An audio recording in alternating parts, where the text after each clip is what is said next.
Eles pareciam ter quase 2 metros de comprimento. Nunca vou me esquecer dos olhos dele, completamente abertos. O rosto batia na janela lateral. Mas ele não piscava. E eu me lembro de ter pensado e ter dito ao John. Eu disse, acho que ele está morto. Acho que ele está morto. Apenas 35 minutos depois da decolagem, Atkinson aterrissa seu jato de volta com segurança.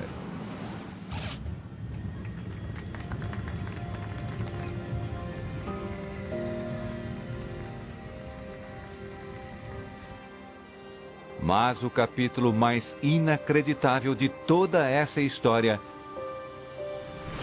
é o fato do comandante Tim Lancaster sobreviver à sua incrível provação. Mas eu me lembro do para-brisa se soltando do avião e eu me lembro muito bem de ter tido tempo de vê-lo voando como uma bala.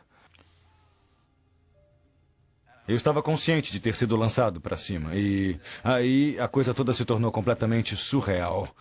E eu tinha consciência de estar fora do avião. Lembro de ver a cauda do avião, lembro dos motores girando e não me lembro de muito mais além disso. Tim Lancaster ficou preso do lado de fora do avião por mais de 20 minutos. Surpreendentemente, seus ferimentos não foram graves. Fraturas no pulso e nos ossos do braço direito, ulceração produzida pelo frio e choque. Em 5 meses, Tim Lancaster estava voando outra vez. Logo depois do acidente, os investigadores tinham muito pouco nas mãos. Estava sem o para-brisas, havia uma certa quantidade de sangue ao redor daquela área. Havia alguns pequenos amassados e arranhões na fuselagem, como seria de se esperar se a janela tivesse sido arrancada. E realmente era isso, a não ser por uma grande quantidade de papel espalhada do lado de dentro. Os registros sobre a manutenção são retirados do avião. Stuart Cullen fica sabendo que o para-brisa havia sido substituído poucas horas antes da decolagem. Tudo em ordem? Tudo. Parece que o avião saiu da manutenção agora. Mas nada demais. Só a troca do para-brisa. Eu queria descobrir exatamente o que havia acontecido com a aeronave antes da decolagem.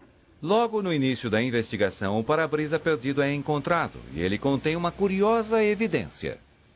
Encontramos cerca de 30 parafusos, a maioria desses parafusos com um diâmetro menor do que a medida correta. Em muitos aviões, os para-brisas são fixados pelo lado de dentro da cabine. A pressão do lado de dentro da cabine os empurra mantendo-os no lugar. Mas no caso do BAC-111, o para-brisa havia sido parafusado pelo lado de fora. O oxigênio pressurizado do lado de dentro do jato faz pressão contra o para-brisa. Os parafusos precisam resistir a essa pressão. Há tantos parafusos ali que o para-brisa não vai conseguir sair da estrutura. Mas, sem dúvida, se você violar a principal premissa, colocando parafusos errados, você agora é um piloto de provas. Ao entrevistar o engenheiro em terra que consertará o avião, Cullen faz uma importante descoberta. Uma das coisas que ele disse foi: os antigos parafusos foram para uma lata de lixo no hangar onde o trabalho é feito, e ainda devem estar lá. Então corremos até a lata de lixo e encontramos cerca de 80 parafusos. Os parafusos antigos eram do tamanho certo. Por que foram usados parafusos menores para substituí-los? Esses são os antigos que você trocou? É, você está certo, isso mesmo. Foram Era esses sem que eu dúvida troquei. uma ótima prova, uma preciosidade na minha opinião. Em vez de usar os parafusos antigos para fixar o novo para-brisa, o engenheiro em terra resolveu substituí-los. Ele não verificou o catálogo de peças para checar o tamanho dos parafusos necessários para o trabalho.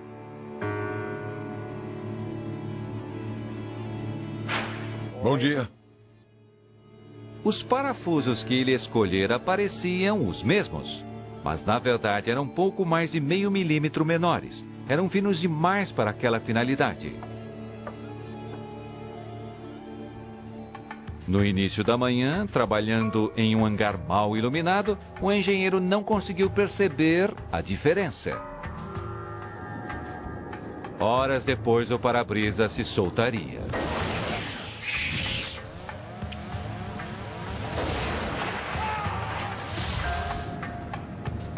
Mesmo diante de um desafio para o qual não havia sido treinada, a tripulação consegue salvar seu avião. Mas a enorme pressão do lado de dentro de um avião não precisa de uma manutenção ruim para destruir um jato. Essa pressão também pode encontrar uma minúscula falha em alguma parte do projeto e levar a um pesadelo nos céus.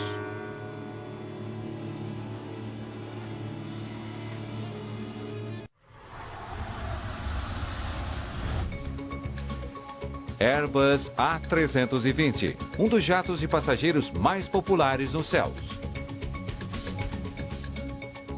Todos os dias no mundo todo, milhares de passageiros embarcam nesse avião. Ao embarcarem, eles passam pelo que parece ser um local obviamente fraco na fuselagem. A porta. Qualquer buraco da fuselagem é um perigo em potencial. Por isso, os engenheiros projetaram portas que não podem ser abertas durante o voo. Isso é praticamente impossível. Eu não uso essa palavra muito facilmente, mas é impossível que um passageiro abra uma porta do tipo encaixe durante o voo. Portas de passageiros são do tipo encaixe.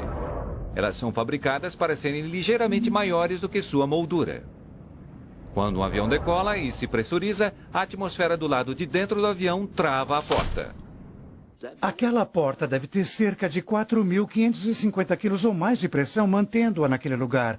E você tem de tirá-la daquela moldura para que ela se abra. Mas nem todas as portas em um avião são fabricadas da mesma maneira. Até mesmo projetos que parecem infalíveis no papel podem não dar certo numa situação real.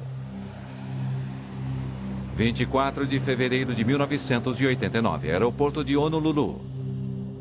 O voo 811 da United Airlines parte para Auckland, na Nova Zelândia.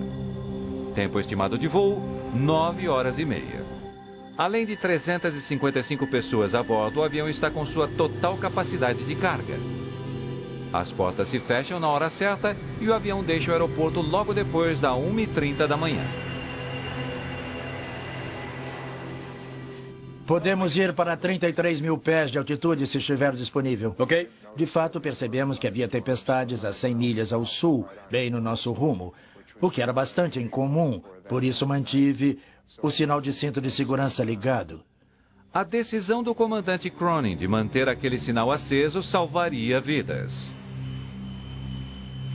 Quando o 747 ultrapassa 7.000 metros, os passageiros sentados logo acima e atrás da porta do compartimento de carga começam a ouvir um barulho estranho. Como se alguma coisa rangesse.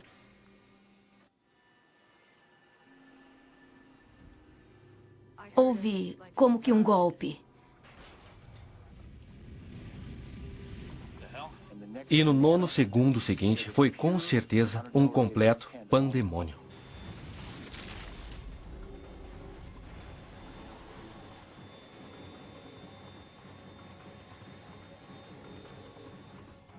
A próxima coisa que me dei conta foi que eu estava na escada, me agarrando ao corrimão, e eu imediatamente soube que se tratava de uma descompressão explosiva.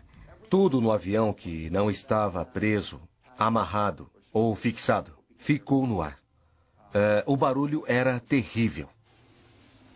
A porta do compartimento de carga do 747 havia sido arrancada, rasgando parte da fuselagem. O oxigênio pressurizado na cabine foi liberado com uma força explosiva. E foi quando olhei para cima que vi pela primeira vez aquele enorme buraco na lateral do avião. Havia apenas um vazio e poltronas faltando. E eu soube que havíamos perdido passageiros. Tudo à nossa frente se fora. Estávamos sentados a 15 centímetros do buraco. Portanto, não havia nada na nossa frente ou ao nosso lado. Todo um lado do avião havia sumido. Na verdade, nossos pés estavam dependurados no buraco. E de início achei que não íamos conseguir. Não achei que houvesse esperança. A situação é desesperadora. Mas uma descompressão explosiva por si só não derruba um avião. O 811 tinha um buraco na lateral. Tratava-se de uma destruição aerodinâmica de enormes proporções. Mas se o avião tivesse sido projetado como fazíamos muito tempo atrás, ele teria se desintegrado. Depois que a porta foi arrancada, finalmente uma fileira de rebites manteve a integridade da aeronave, evitando que o avião se desintegrasse. Mas o buraco estava provocando um enorme estresse estrutural sobre a aeronave. A tripulação precisava aterrissar o avião o mais rápido possível. Válvulas esquerda e direita de alijamento de combustível ligadas. Comece a soltar o combustível. Estou soltando. Lutando para pilotar seu avião seriamente danificado, a tripulação volta em direção ao aeroporto de Honolulu.